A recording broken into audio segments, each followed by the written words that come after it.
श्री उत्तानपाद राजा के हुए श्री ध्रुव जी महाराज, इनकी दो पत्नियां सुनीति सुरुचि।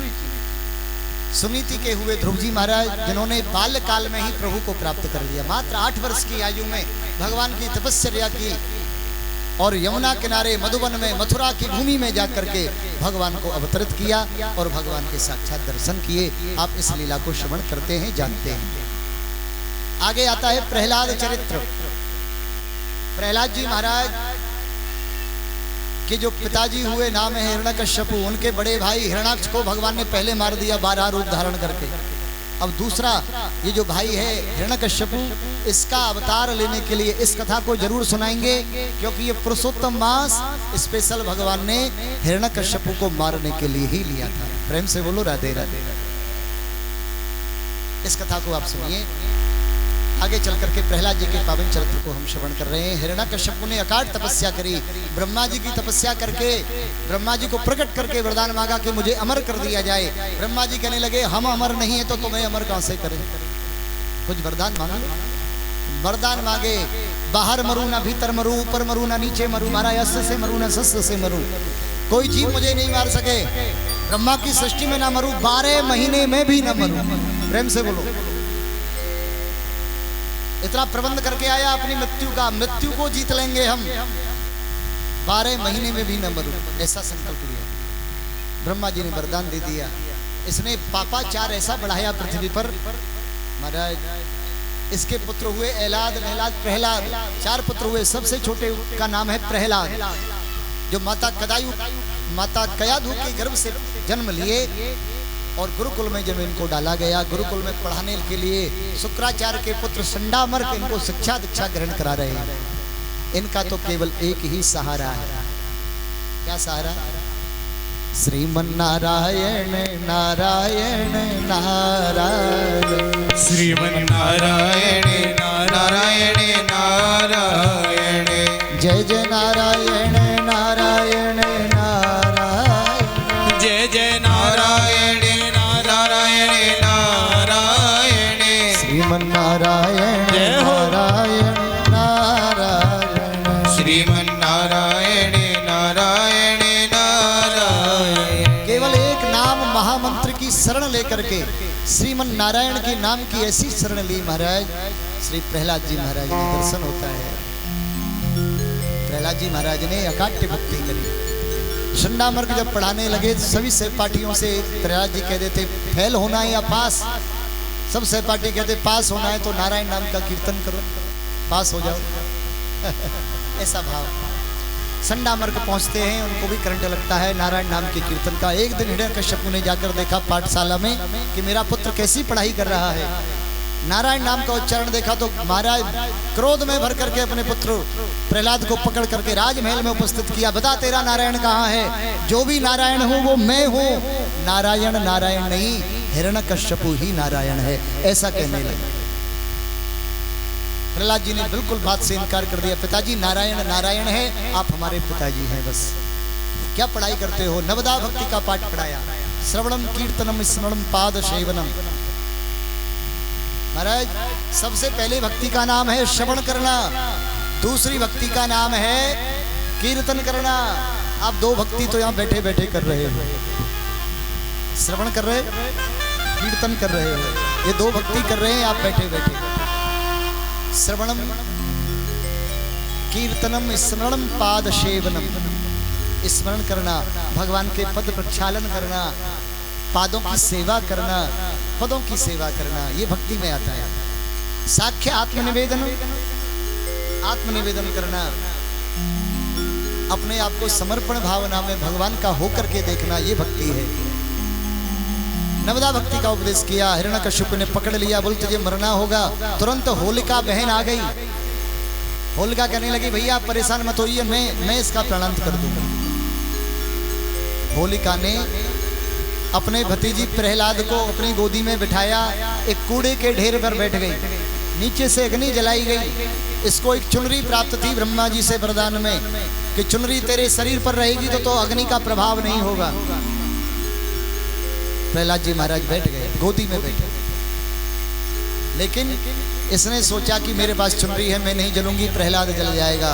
लेकिन भगवान की लीला अपरंपार है। हो ऐसा वेग चला, ऐसी पवन चली कि उसके शरीर से उड़ करके चुनरी प्रहलाद जी के शरीर में लिपट गई और होलिका धू धू करके जलने लगी है।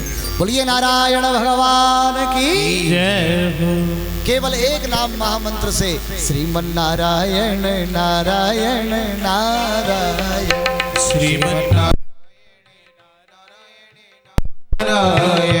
लक्ष्मी नारायण नारायण नारायण लक्ष्मी नारायण नारायण नारायण जय जय नारायण नारायण नारायण श्रीमन्नारायण नारायण नारायण। नारायण नाम का कीर्तन करते प्रहलाद जी बच गए। तुरंत हिरण्यकश्यपु ने पकड़ लिया। बता तेरा नारायण कहाँ है, आज मुझे बता, मैं जानना चाहता हूँ तेरा नारायण कहाँ है। प्रहलाद जी के मुख से निकल गया, मोह में तो में पिताजी इस खड़ग खंभ में कहाँ नहीं है मेरा नारायण। जैसे ही कहा मुझ में है, तुम में है, बोले हाँ। खड़ग खंभे में भी है, बोले है। और जैसे ही विश्वास से प्रहलाद जी ने कहा, भगवान तुरंत दौड़े। तुरंत भगवान ने दौड़ लगाई। मुझ में तुम में जब तक खड़ग खंभ में कहा, तब तक तो भगवान खड़ग खंभ में प्रवेश कर गए। और जैसे ही गदा का प्रहार आज हिरण्यकश्यप ने खंभ पर किया, खंभ फाड़ करके भगवान प्रकट हुए। बोलिए नरसिंहदेव की जय हो। नरसिंह भगवान प्रकट भये। नरसिंह का स्वरूप कैसा है, दर्शन कीजिए। इनका मुख है सिंह जैसा, पूरा शरीर है जैसे मानव जैसा, बड़े बड़े नाखून, और महाराज घुर्राते भये प्रकट भये, दहाड़ मारते भये प्रकट भये। ये भगवान का पहला ऐसा है जो क्रोध रूप अवतार है। भगवान का क्रोध स्वरूप अवतार है। भगवान ने देखा कि हिरण्यकश्यपु क्रोध में है, युद्ध होने लगा। तो ऐसा युद्ध भया, नस नस ढीली कर दी भगवान ने हिरण्यकश्यपु की। सायकाल की बेला हुई। सायकाल की बेला में बीच देहली पर, राजमहल की बीच देहली पर भगवान ने अपनी जंघाओं पर लिटा लिया और हिरण्यकश्यपु से कहा, अपने जितने भी वरदान हैं तू आपको सबको याद कर ले, तुझे मरना पड़ेगा। हिरण्यकश्यपु कहने लगे, आप मुझे नहीं मार सकते। क्यों? मैंने वरदान मांगा है कि मैं दिन में मरूं ना रात में मरूं। भगवान ने कहा, जरा विचार करके देखो, दिन है कि रात है। उस समय गोधूली बेला है, सायकाल की बेला, ना तो दिन है और ना रात है, सायकाल की बेला है। फिर भी आप मुझे नहीं मार सकते। शार्प करो, शार्प। फिर भी नहीं मार सकते मतलब मैंने वरदान मांगा है ब्रह्मा जी से। शार्प करो बेटा, शार्प करो, शार्प। आप मुझे तब भी नहीं मार सकते। क्यों? क्योंकि मैंने वरदान मांगा है, मैं बाहर मरूं ना भीतर मरूं। कहाँ हो? बीच देहली पर हो, ना तो बाहर हो ना अंदर हो। फिर भी आप मुझे नहीं मार सकते। मैं ऊपर मरूं ना नीचे मरूं। कहाँ हो? बोलो, बीच जंघाओं पर लिटा रखा है, ना तो ऊपर है ना नीचे है, मरना पड़ेगा। फिर भी आप मुझे नहीं मार सकते। मैंने ब्रह्मा जी से वरदान मांगा है कि मैं शस्त्र से मरूं ना अस्त्र से मरूं। मेरे पास क्या है? बोले अस्त्र शस्त्र नहीं है। कैसे मारोगे? बोले इन नाखूनों से तेरा उदर चीर दूंगा, उदर को प्राणांत कर दूंगा। मरना पड़ेगा। फिर भी नहीं मार सकते। मैंने ब्रह्मा जी से वरदान मांगा है कि मैं ब्रह्मा की सृष्टि में बनाए हुए किसी जीव से न मरूं। हाय हाय हाय, देखिए मृत्यु का कितना प्रबंध करके आया ये दैत्य। ब्रह्मा की सृष्टि में किसी से जीव से न मरूं। भगवान कहने लगे, प्यारे यही गलती कर गया तू। बस ब्रह्मा की सृष्टि में हम नहीं आते तो ब्रह्मा हमारी सृष्टि में आता है। प्रेम से बोलो राधे राधे। मरना पड़ेगा, मरना पड़ेगा। फिर भी आप मुझे नहीं मार सकते। मैंने वरदान मांगा है कि मैं 12 महीने में भी न मरूं। हाय हाय हाय। भगवान कहने लगे मुस्कुराकर, मूर्ख, ये 12वां महीना नहीं, ये 13वां महीना है जो तेरे लिए ही स्पेशल बनाया है। प्रेम से बोलो राधे राधे। कौन सा महीना? ये महीना पुरुषोत्तम मास, अधिक मास, मल मास। इस पुरुषोत्तम मास की महिमा है, भगवान स्वयं इसी महीने में स्वयं प्रकट हुए, इसलिए पुरुषोत्तम मास को भगवान श्री हरि का ही महीना कहा जाता है। प्रेम से बोलो राधे राधे। पुरुषोत्तम मास में दान की इतनी महिमा है, इतनी महिमा है, और किसी महीने में महिमा नहीं है। दान की इतनी महिमा है, और किसी महीने में ज्यादा से ज्यादा 100 गुना करके प्राप्त कर सकते हो, लेकिन इस पुरुषोत्तम मास में दान की इतनी महिमा है कि 1000 गुना करके प्राप्त मिलता है। प्रेम से बोलो, ये भगवान की स्वयं वाणी है। पुरुषोत्तम मास 3 साल में एक बार आता है, जब घड़ियां बढ़ती हैं, घटती हैं, बढ़ती हैं, घटती हैं, कोई विस्मय मत करना। भगवान को 12 महीने से निकाल करके इन 3 सालों में लेकर के 1 महीना अलग से बनाना पड़ता है। इसलिए अब की बार श्रावण मास का महीना पुरुषोत्तम मास है। प्रेम से बोलो, भगवान ने देखते देखते उसके उदर को चीर दिया, उसकी अंतड़ियों को निकाला, गले में धारण कर लिया। भगवान को क्रोध आ रहा है कि मेरे छोटे से भक्त पर इतना कष्ट दिया हिरण्यकश्यप। और तुरंत प्रहलाद जी को सब देवता गणों ने आगे किया। भगवान को क्रोध रूप है ये। भगवान ने जैसे अपने भक्त को प्रहलाद को देखा, अपने गोदी में बिठाया। नरसिंह भगवान ने अपने नाखूनों से, जो खून से सने हुए हैं, रक्त से सने हुए हैं, भगवान ने आज उन नाखूनों को ही भगवान के परम भक्त श्री प्रहलाद जी महाराज के सिर पर लाड करना प्रारंभ कर दिया। माता लक्ष्मी को भी विस्मय हो गया कि ये मेरे पति नहीं हो सकते। इतना तो क्रोध मैंने भगवान का कभी नहीं देखा। भगवान ने कहा प्रहलाद जी से कुछ मांग लीजिए। प्रभु, जिस महीने में आपका अवतार हुआ है, इस महीने में ऐसी कृपा करो, मेरे पिता की दुर्गति नहीं, मेरे पिता की सदगति होनी चाहिए। चिंता मत करो प्रहलाद, जिस पीढ़ी में, जिस परिवार में, जिस कुल में आप जैसा भक्त हो जाता है, उसकी 21 पीढ़ियां तर जाती हैं। प्रेम से बोलो राधे। हाँ महाराज, ये बताया गया तो प्रहलाद जी अति प्रसन्न हुए। जिस महीने में प्रभु आपका अवतार हुआ है, इस महीने में कोई भी धार्मिक आयोजन हो तो मैं ये चाहता हूँ प्रभु, इस महीने में वरद हस्त से आप उनको आशीर्वाद करें, उनकी सेवा स्वीकार करें प्रभु, ये मेरा अपना विनय है। प्रहलाद जी ने कहा, भगवान ने स्वीकार किया।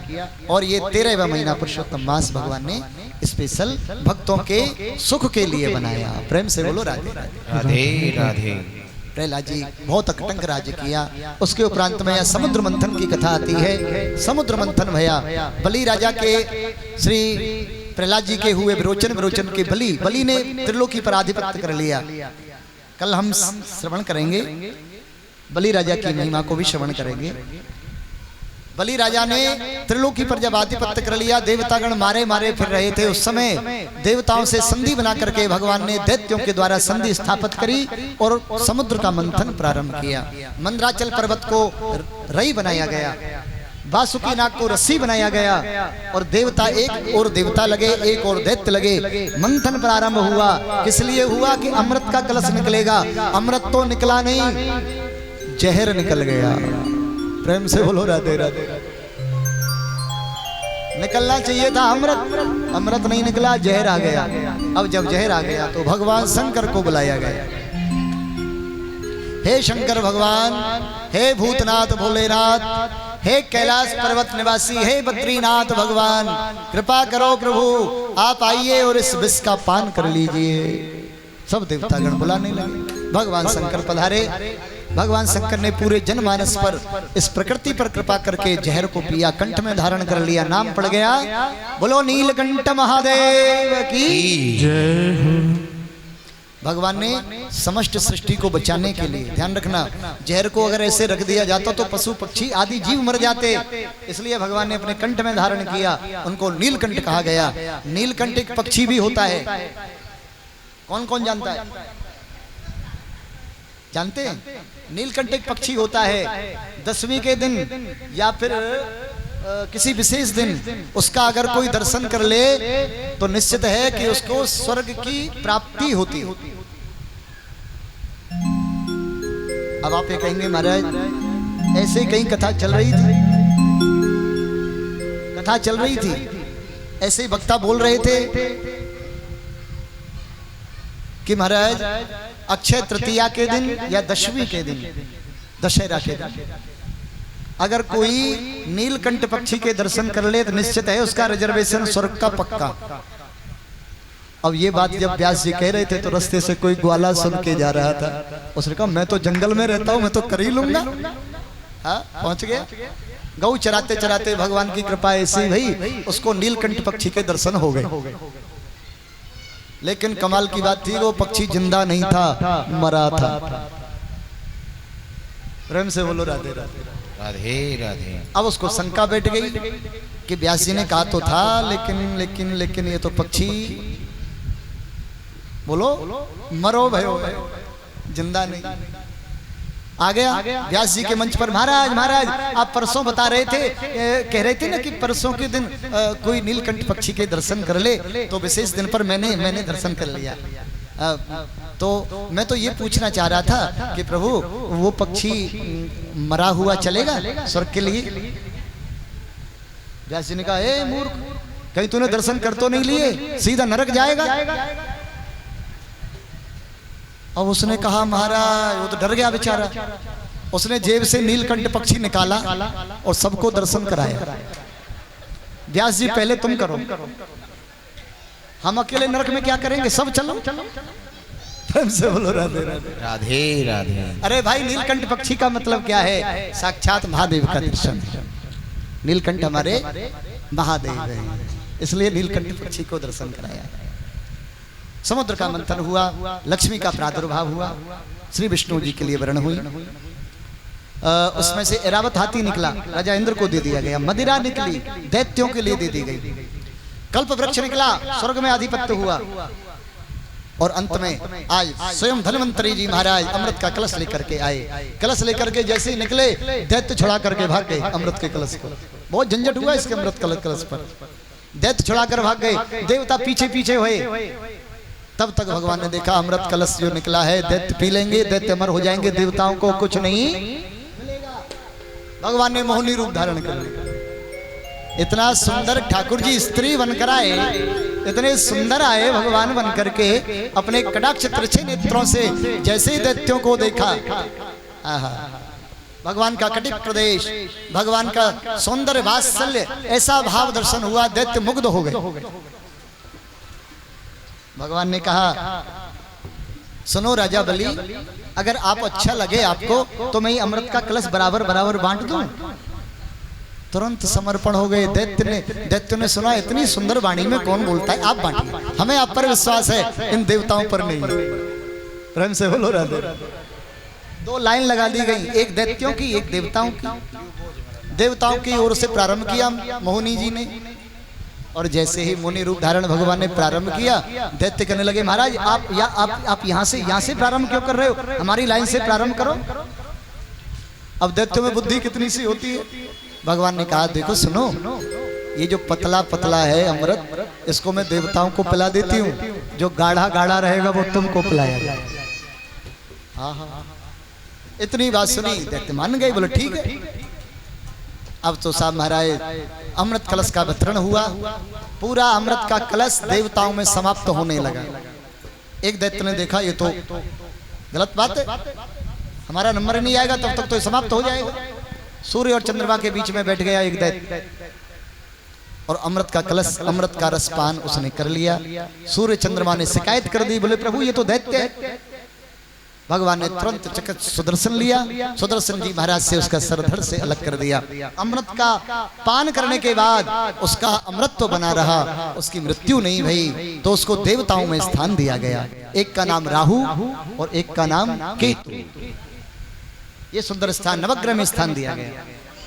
आज भी अगर राहु केतु किसी के गड़बड़ हो जाए तो हमारा जीवन की डगमगा देता है। इसलिए नवग्रह शांति बहुत आवश्यक है। प्रेम से बोलो। समुद्र मंथन भया, समुद्र रसपान यानी अमृत का पान तो कर लिया देवताओं ने, लेकिन बलपूर्वक राजा बलि ने आधिपत्य कर रखा है।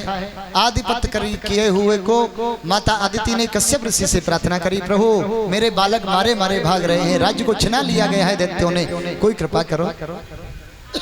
एक व्रत बताया, पयोव्रत, माता आदिति धारण करके रही, और उस 12 दिन के व्रत के माध्यम से, व्रत के प्रभाव से कहा भया एक सुंदर बालक का जन्म स्वयं मेरे श्री हरि नारायण भगवान साक्षात वामन के स्वरूप में माता अदिति के गर्भ से पधारे।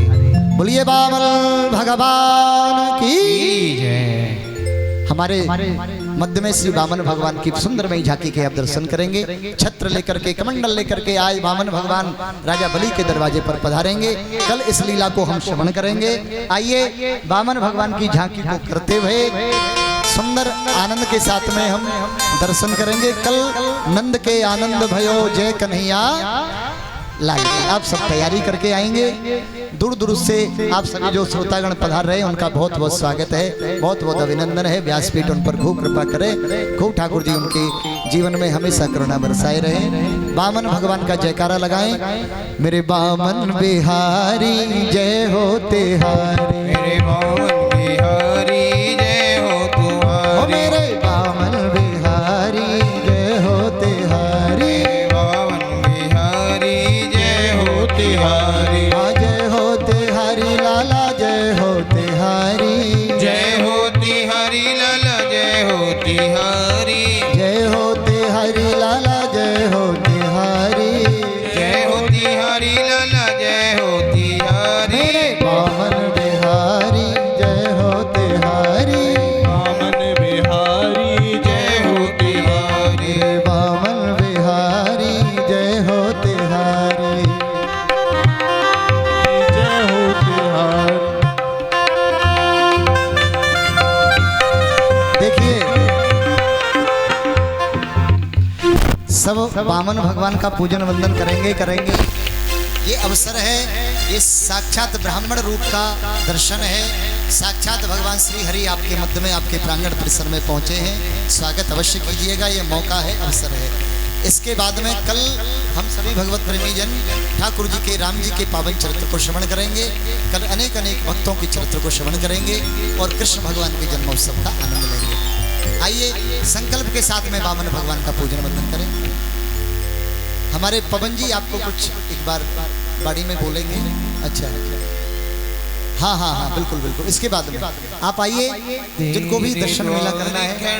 भगवान और दूसरा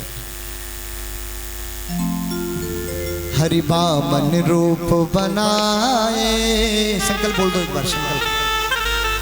हरि ओम। सभी एक बार बोलेंगे, 3 बार बोलेंगे। ओम विष्णु विष्णु विष्णु। ओम श्रीमद्भगवतो महापुरुषस्य वैष्णवराज्ञः प्रवर्तमानस्य अद्य श्री ब्राह्मणोनि द्वितीय प्रारब्धे श्री श्वेतवारा कल्पे वैवस्वतमन्वन्तरे अष्टाविंशतितमे युगे कलियुगे कलिप्रथम चरणे भूलोके जम्मूद्वीपे भारतवर्षे भरतखंडे आर्यावर्तक देशे ब्रह्मावर्तक देशे सुक्षेत्रे हरियाणा क्षेत्रे रोहतक मंडलांतर्गते अमुक नगरे नामने हे जनता कॉलोनी नामने हे अमुक तिथौ शुभ तिथौ दशमी तिथौ पक्षे शुक्ल पक्षे वासरे शुक्रवार वासरे मासोक्तम मासे श्रावण मासे अधिक पुरुषोत्तम मासे संवत्सर 2080 साल के 1945 श्री वामन भगवान पूजनम हितार्थाय संकल्पम दधात। सभी संकल्प छोड़ दें। बोलिए वामन भगवान की जय हो। बड़े आनंद के साथ में आप उत्सव मनाएं। एक भजन होगा और जिनके पैर दुखे हों बैठे बैठे वो आनंद लेंगे, कल जन्मोत्सव का आनंद लेंगे। आइए